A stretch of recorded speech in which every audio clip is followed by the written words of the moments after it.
You are now listening to The Sports Report with your host, Josh Dow.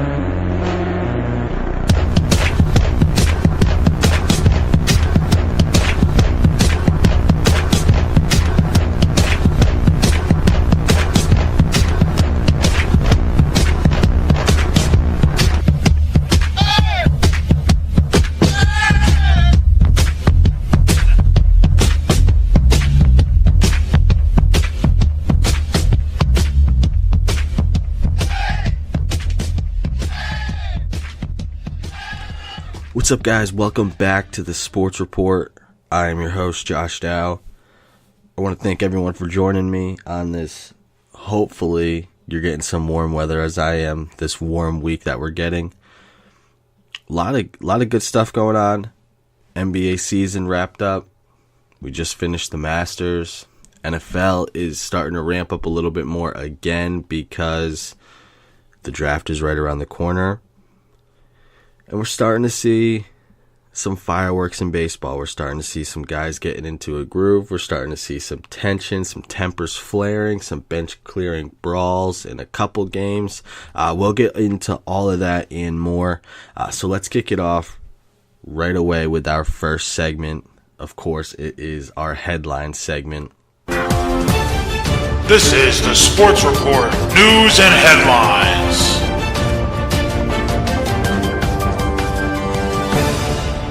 I'm gonna start real smooth with the Masters. I mean, Patrick Reed was phenomenal on Sunday. And when I say phenomenal, I don't mean he shot a 62. I mean, he did what he needed to do. He was aggressive when he needed to be.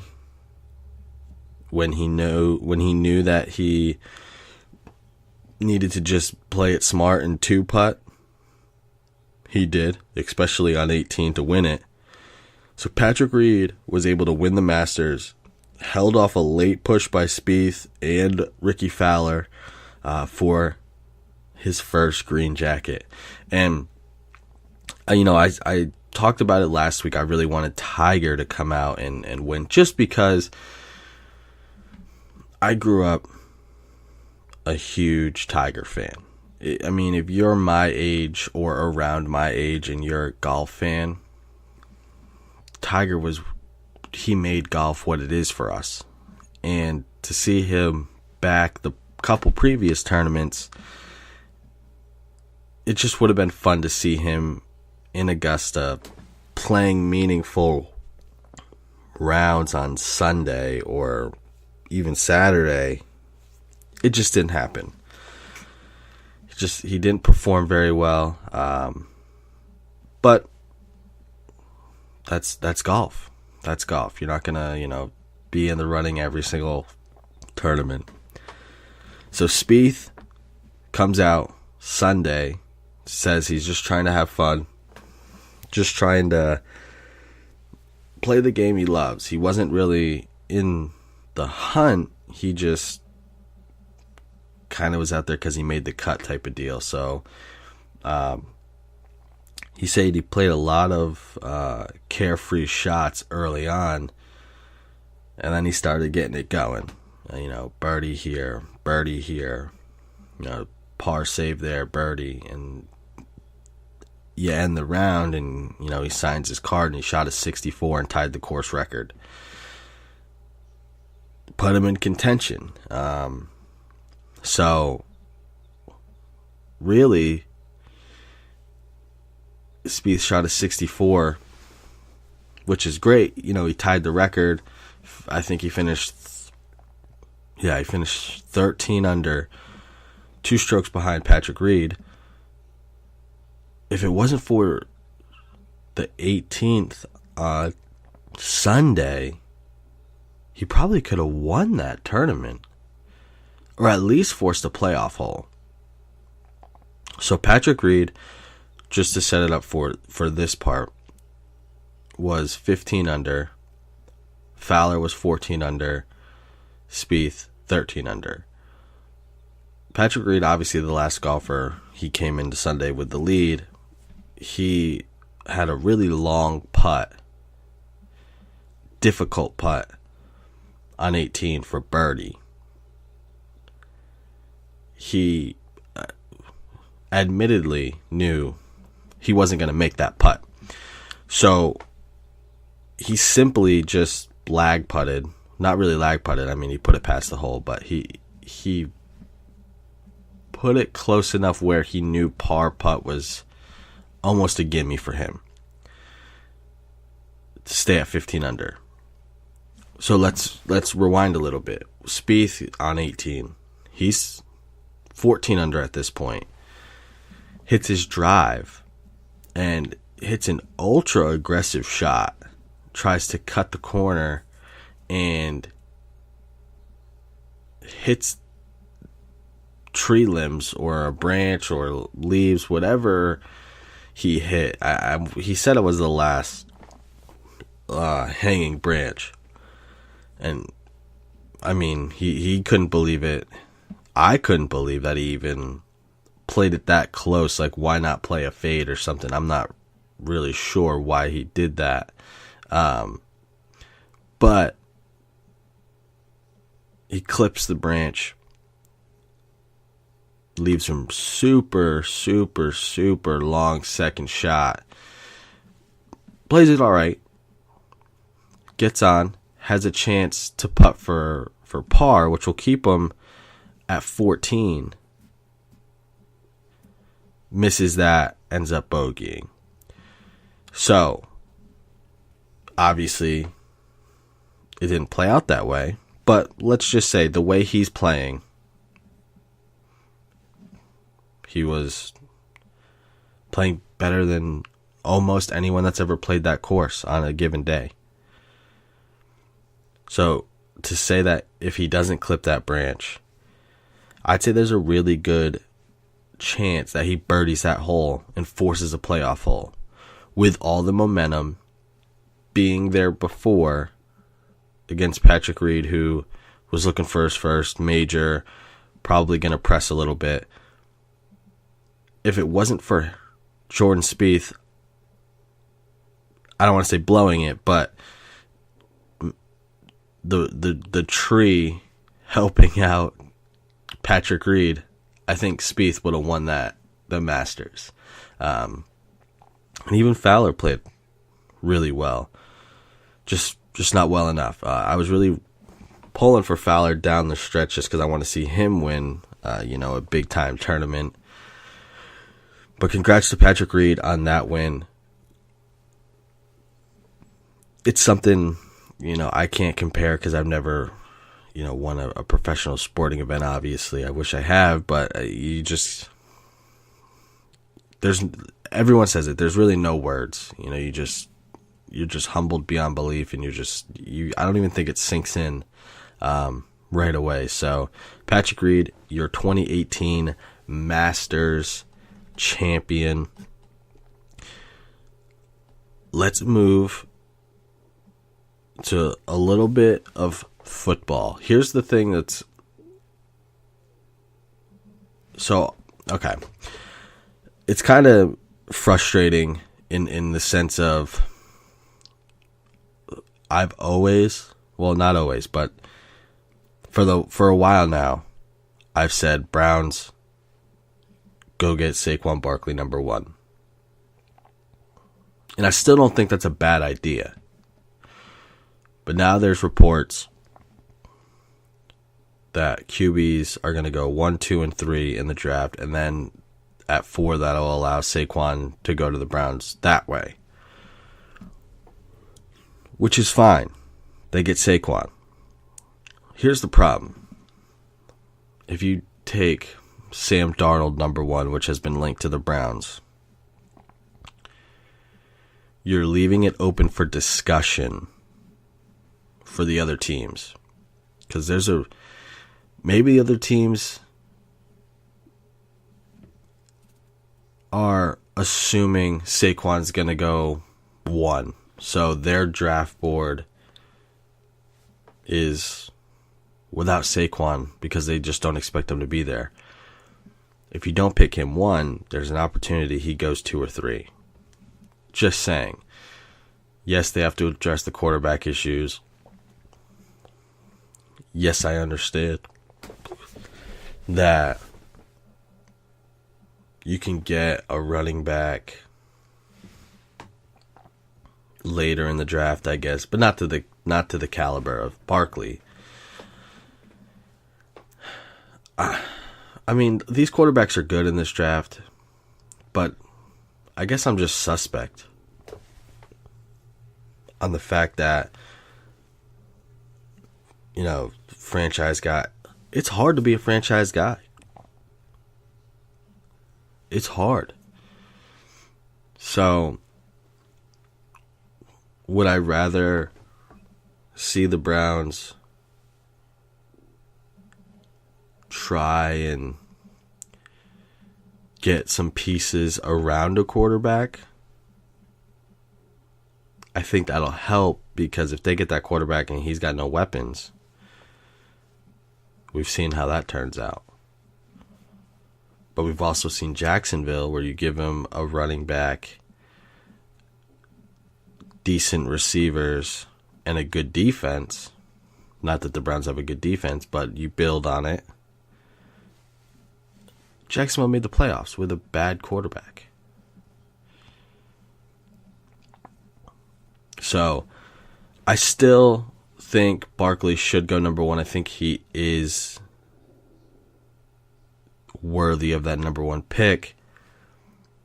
But now, just because of all the reports, especially of quarterbacks going 1, 2, and 3, the Browns are going to press.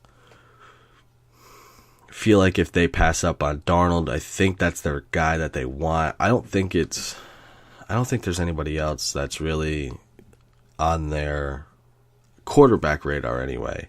I think Darnold is their number 1 guy they want.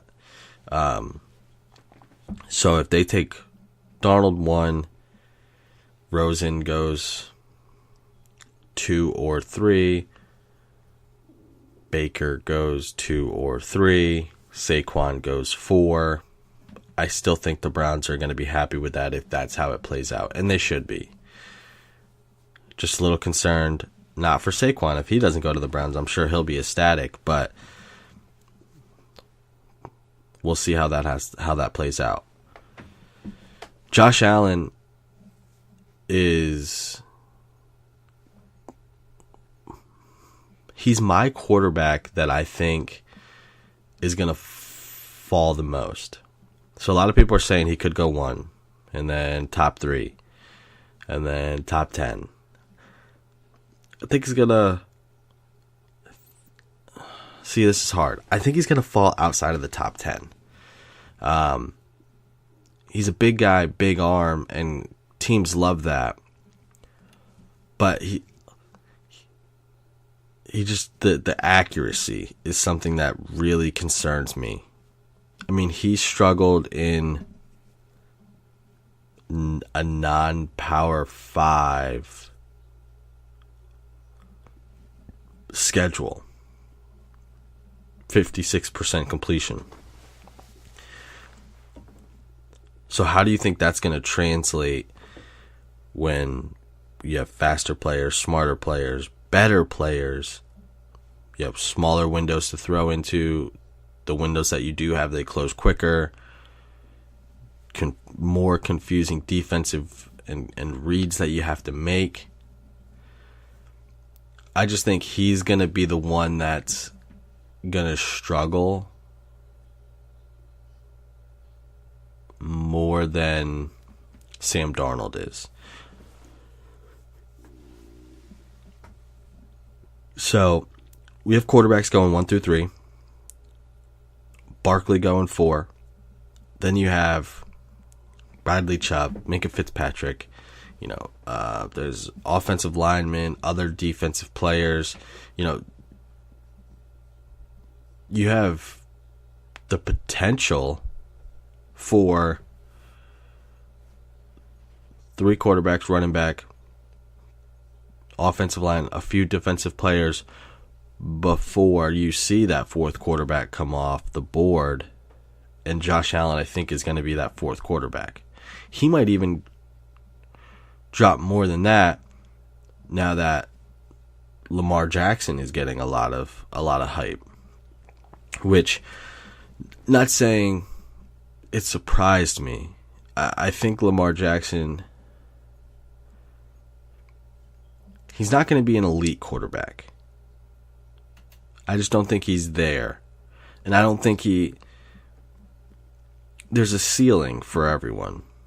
And I just don't think his ceiling is elite quarterback. But I think he could be a good quarterback.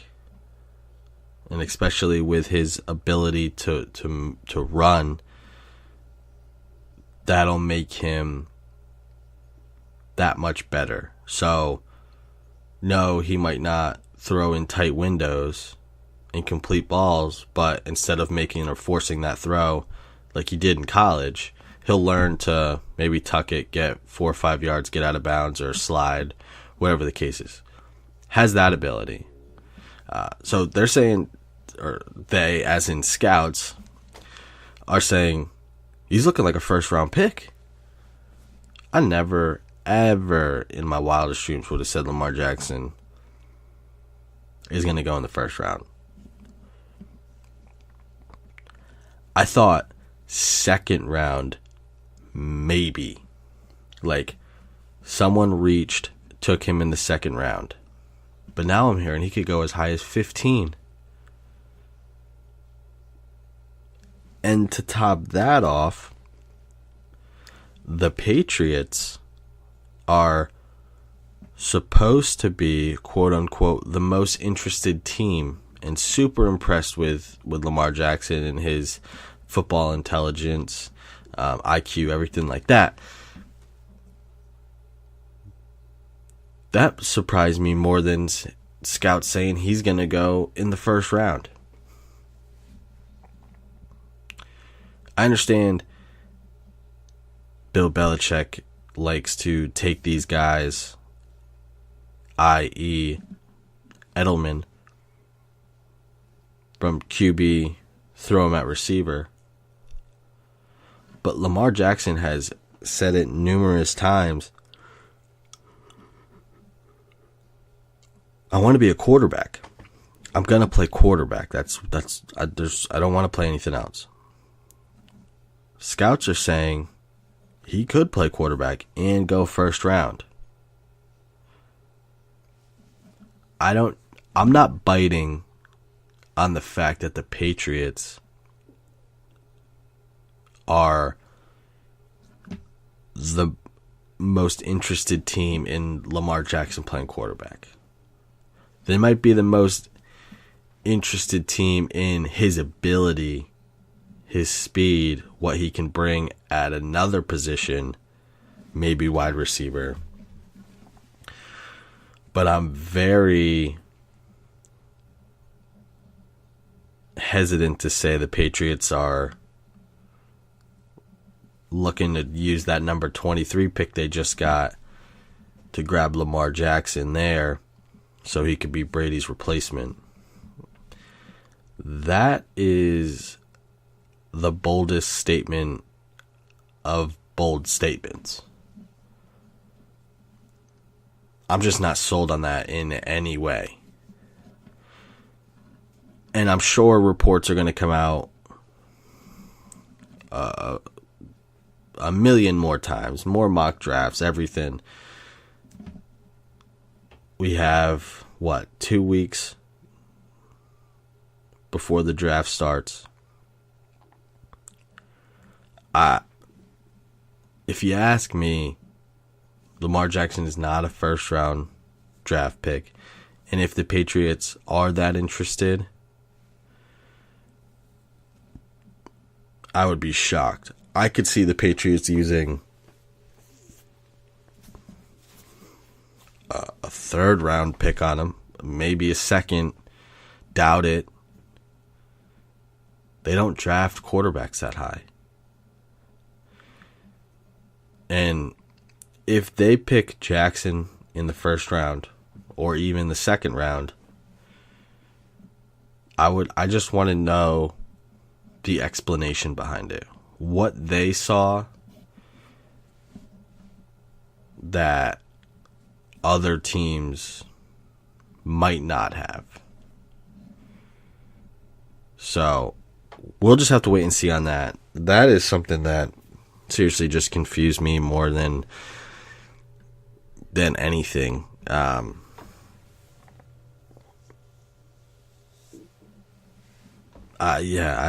lost for words because I just can't see them taking Lamar. But anyway, we'll move on to some baseball.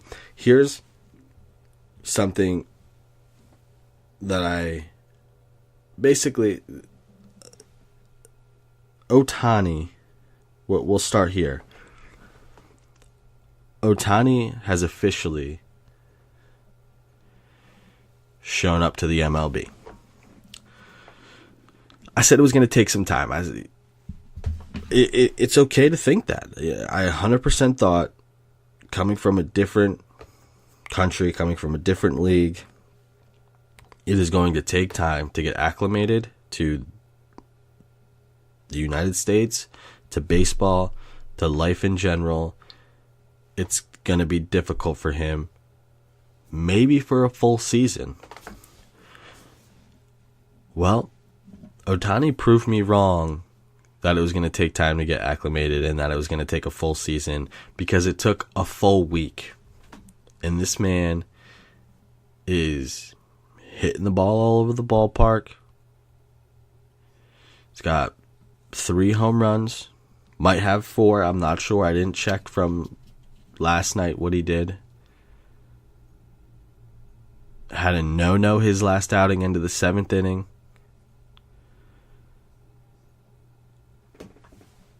Now, the pitching performance is one game. I understand that. In hitting, people get hot. I understand that. I still think he's going to have some struggles here and there. It's a long season. No one goes through the season, batting 600. Not that he's batting 600, but, he's not going to hit 60 home runs. I don't think. I mean, he's proven me wrong before. But, he's not going to hit 60 home runs. He's not going to, win 20 games. But he's doing better than I thought is the thing. Much better. He's adjusted so well. And I think that bodes well for his future, because he made the adjustments not only mentally, but if you watch his swing. So I'm sure you guys have seen it. And I'm sure you've heard analysts talk about it. But it's something that you notice right away if you watched him play in Japan and then you watch him play here. In Japan, he had a super high leg kick and would generate a lot of torque and just destroy the ball. Now, he's kind of that modified stride where you just pick up your heel and drop it back down, trust your hands, fly the hips through, and destroy the baseball. He's strong enough, obviously, to destroy the baseball. He hit it dead center the other night.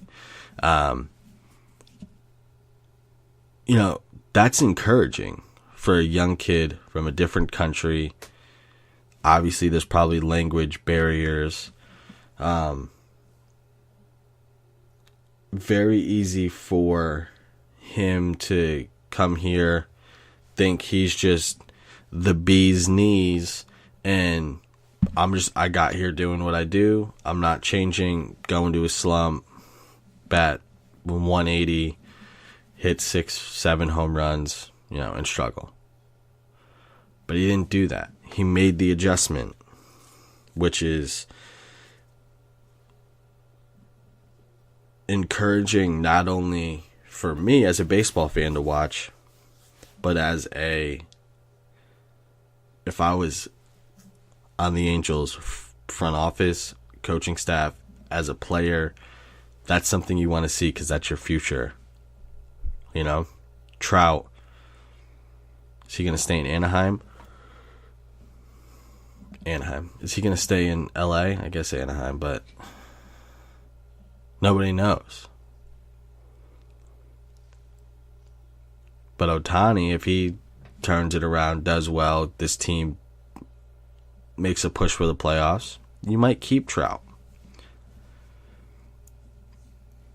So Ohtani has a lot of pressure on him that he might not realize. Because he plays two ways. He's going to end up probably being their ace in a year or two. He's their big bat besides Trout, really. I mean,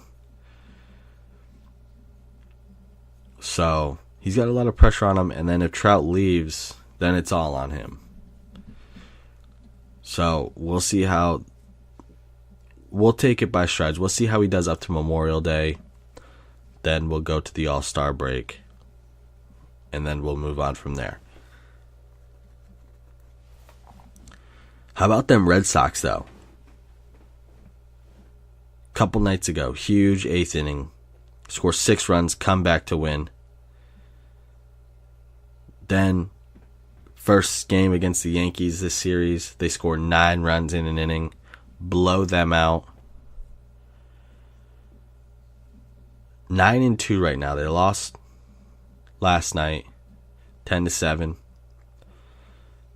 You can't win them all. 9-2 is perfectly fine with me. I wanted them to win.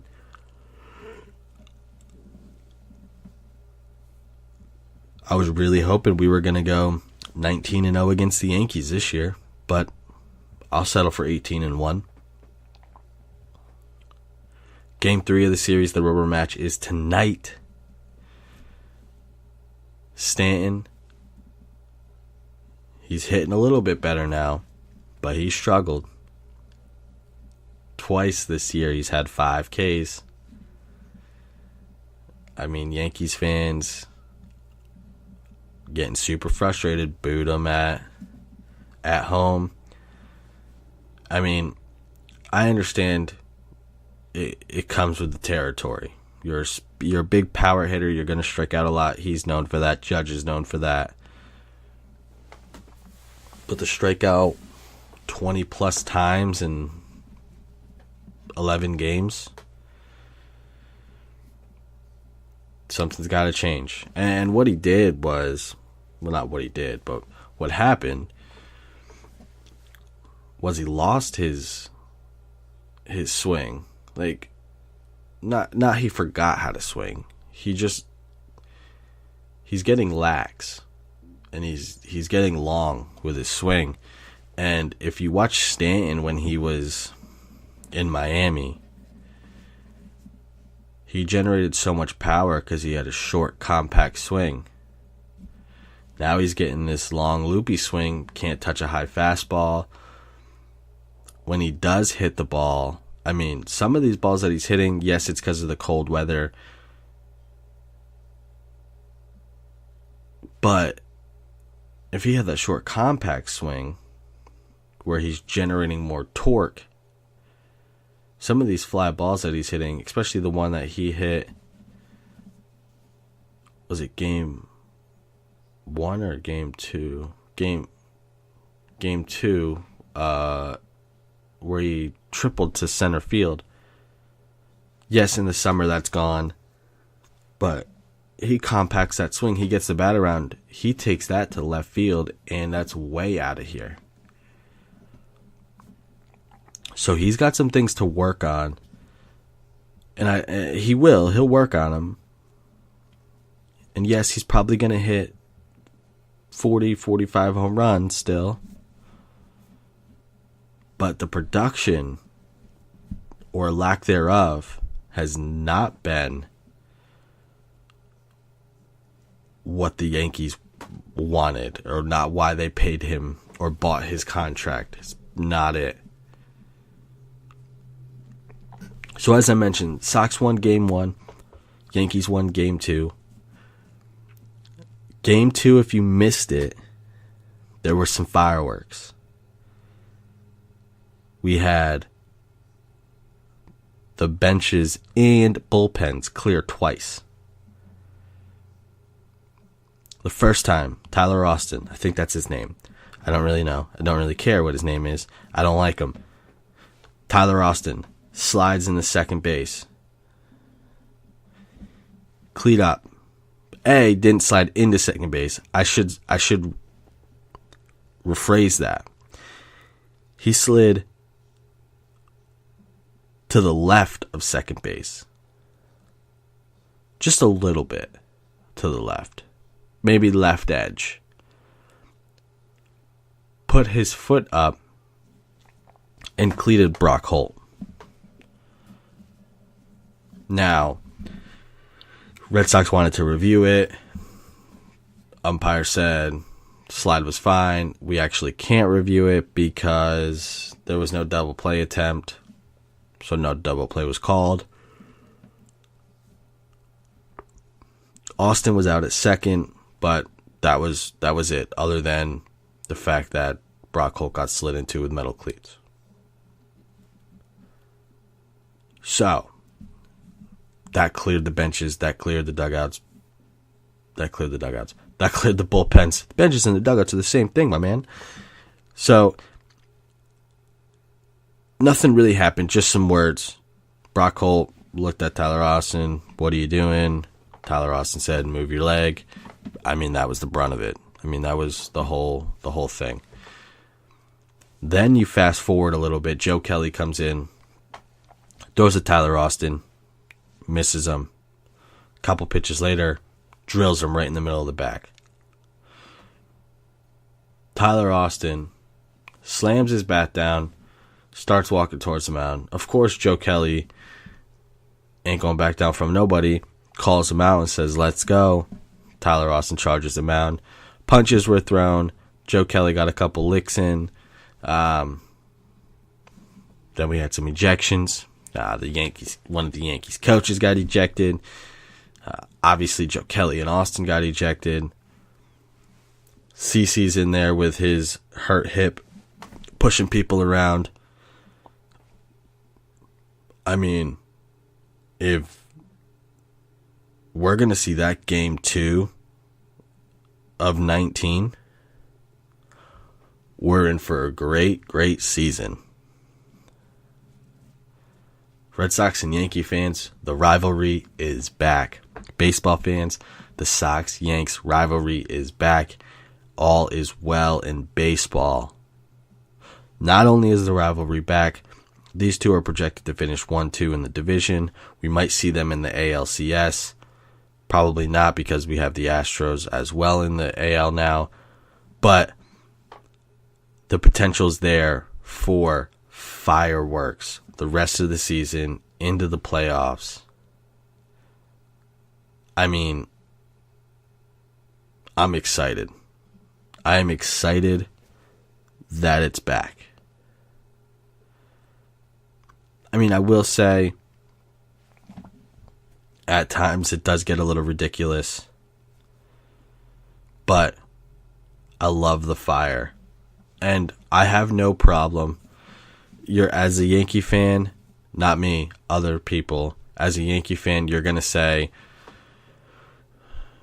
Joe Kelly is a scumbag, whatever. I've seen that a bunch of times, whatever. You slide, it's baseball. It's the unwritten rules of baseball. You slide into my man, umpires don't do anything about it, I'm going to take matters into my own hand when I come in the game. You saw it last year with Machado, and now you see it this year. The only difference is Austin slid into Brock Holt. Brock Holt didn't get hurt. Machado, which wasn't even that dirty of a slide, I think. Yes, his foot went up high around the knee area, but I don't think it was as malicious as people thought. ended his season. That led to, as I'm sure you know, a huge debate. And every game, it seemed like they were throwing at Machado. So I don't think that's going to be the case here. I think the one game, we got the point across. I don't know if any suspensions are going to come down. Maybe like a game because of the punches thrown.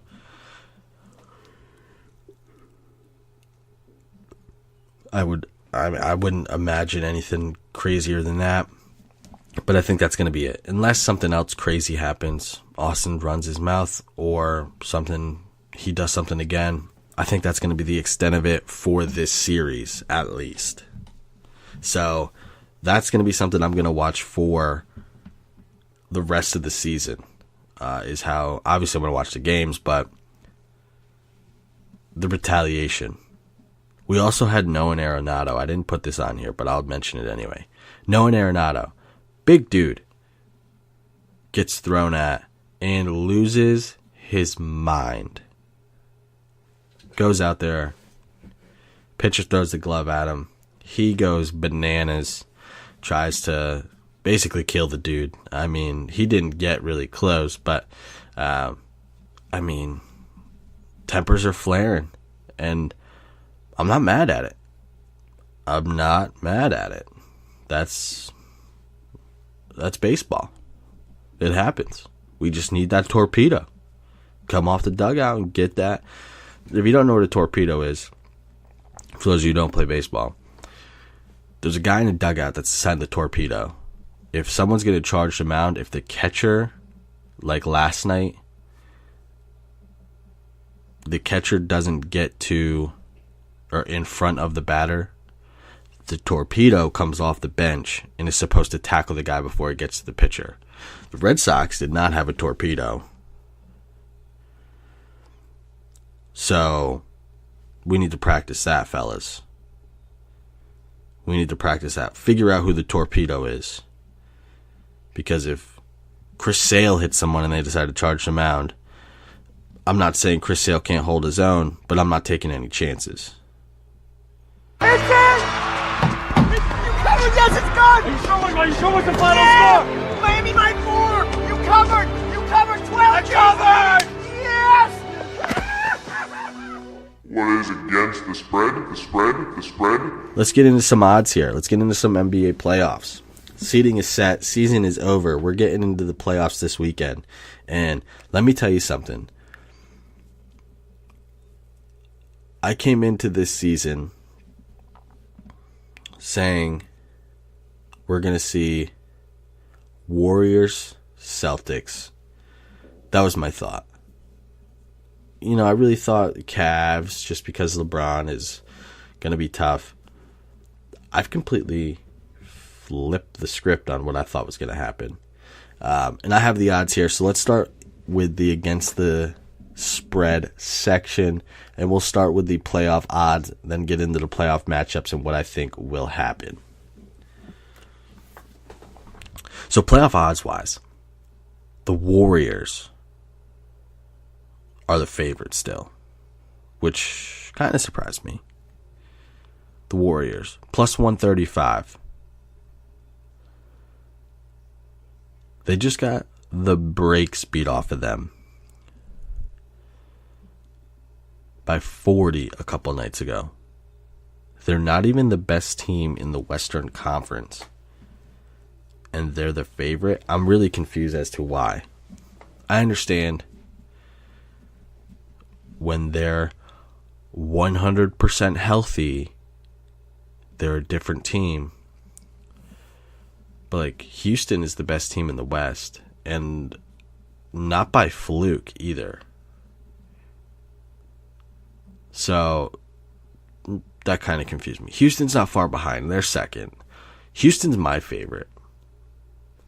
In the West, anyway. I think Houston's going to win the West. And we're going to see them in the finals.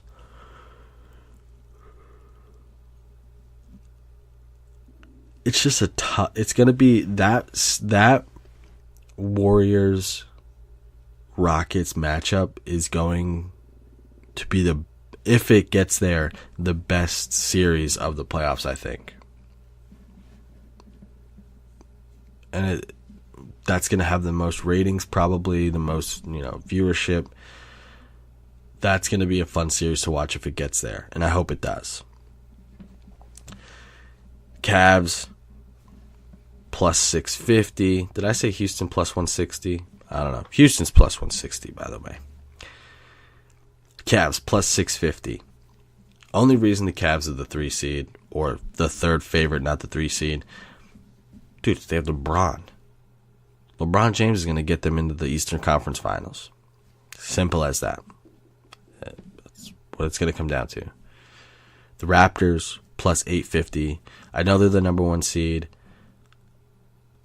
but I think they are going to have a tougher time than some of i.e. the Sixers.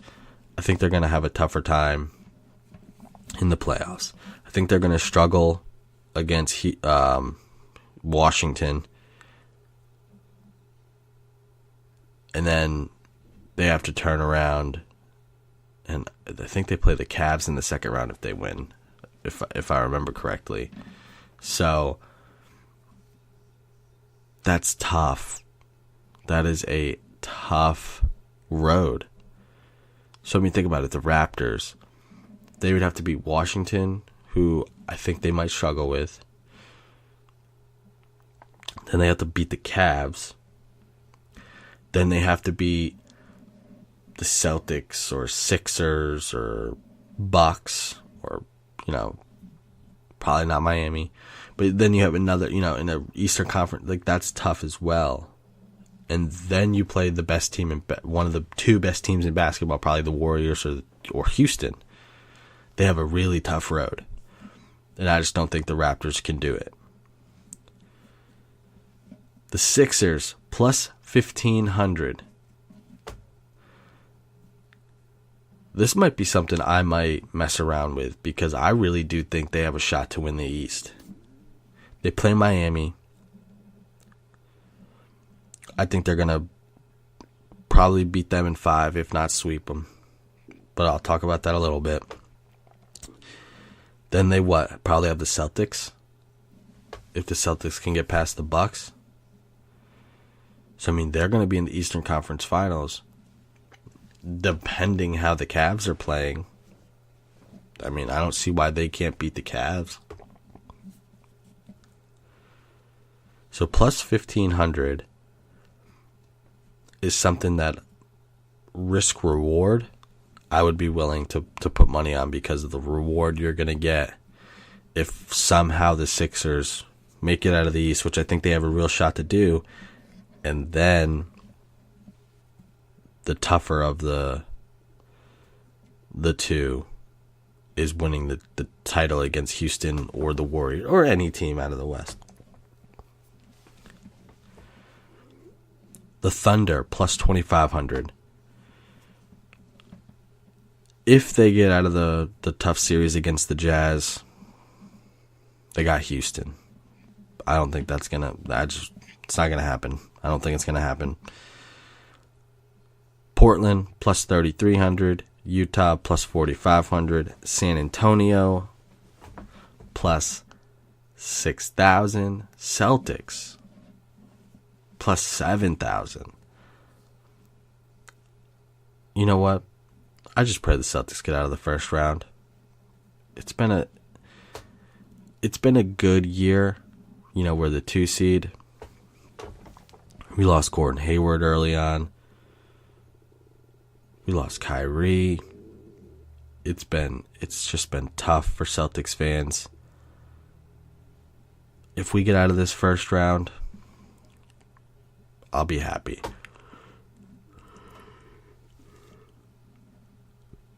Am I sold we're going to get out of the first round? Unfortunately, I can't say that I am. I cannot say that I am. So I would not put money on the Celtics plus 7,000. Minnesota, plus 9,000. Wizards, Pelicans, Bucks, Pacers, all plus 10,000. And then Miami wraps it up with plus 12,500. So if you're a Miami fan, you really know something, you really think they can do it, you can make some big money. Big money. So those are the odds. Let's get into the playoff matchups now. So we have Toronto and Washington, Boston, Milwaukee, Philly and the Heat, Cleveland, Indiana, Houston, Minnesota, Golden State, San Antonio, Portland, New Orleans, OKC, and Utah. I'm going to start in the Eastern Conference. I'm just going to do first round. And I'll start with the Toronto-Washington series. So as I mentioned, Toronto might have a little trouble with Washington. Washington in the playoffs, John Wall, Bradley Beal, Morris. They're not a bad team. If they get hot and play together, they will give teams trouble. Saw it last year. They have the potential to do that again this year. I just think Toronto overall is a much better team. But the playoffs are the playoffs. I'm going to take Toronto in 6. Boston and Milwaukee. Like I said, I really just hope Boston makes it out of the first round. You have the Greek Freak. Boston has no Kyrie. Terry Rozier has played incredible for the Celtics. We need Tatum. We need Brown. We need all these guys to step up with Kyrie out. And I think Boston will close this out in 6. I don't want it to go to 7. But I think they close it out in 6. Philly against the Heat. Real simple. Philly is way better than the Heat. Philly in 5. I just think the Heat will steal a game. Cleveland at Indiana. Depends on what Cleveland team you get. I don't think Cleveland's that good, but LeBron in the playoffs, he's going to have to do a lot. I think Cleveland's going to be a force in the first round because LeBron's going to be fresh. He's going to be ready to go. Cleveland's going to win in 5. As you get later into the playoffs, watch the fatigue on LeBron because he's going to have to do a lot, especially a lot more than he's normally had to do. He could wear down in the second round, third round. He could be dead by the Eastern Conference Finals when it matters, and they just can't do it. But I still think Cleveland in 5 in the first round. Now, Western Conference, Houston and Minnesota. Minnesota could probably steal a game. I think it's more likely that they steal a game than the sweep. Maybe even steal 2 games. But Houston in 5. Golden State, as long as everyone's healthy. I know that's their big thing. As long as everyone's healthy. Golden State beats San Antonio in 5. Portland and New Orleans. I really like New Orleans. I really like the Brow. I really like that team. Portland's just really good. Dame is one of those guys that I don't want to say he's overlooked because he's a good player and people know him pretty pretty well, especially NBA guys, and know how good of a player he is. I think he's a quiet, star, and I think he's going to carry Portland to a 6-game series win. OKC and Utah. This might be the toughest one to pick, because are we going to get the game we saw last night where Paul George scores 30, or what he scored? Did he score 40 last night? He might have scored 40 last night. And then you have Russ, 17 plus rebounds, 15 assists, or whatever it was. He averaged another triple-double for the season. Are we going to get that team? Because then OKC could win in 5. Are we going to get the team that they just can't play together? It's just ISO ball, and we'll see what happens. They could lose the series in 5. So I think it's going to be, we're going to see a little bit of both. And I think in Game 7, Russ and Paul George are going to figure it out. They're going to take over, and those two guys are superstars for a reason. OKC in 7. So here's what I'll be watching this weekend, or this upcoming week in general. NBA playoffs, obviously. As you have probably realized, I'm not a big hockey guy. Not because I don't watch it, I'm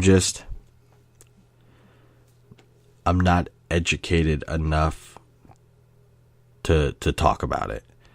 And that's maybe something that people could learn. If you're not educated about something, don't open your mouth. So I'm certainly going to be watching the NHL playoffs.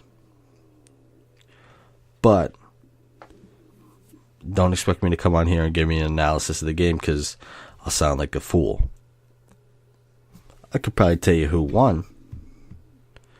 But outside of that, I don't know too much. I know the rules, but I'm not going to get crazy on you there. And then, obviously, the Red Sox, but a team that I am going to be continuously watching until they cool off are the Mets. Mets have the best record in baseball. Last night they were getting no hit into late in the game, the 6th, I think.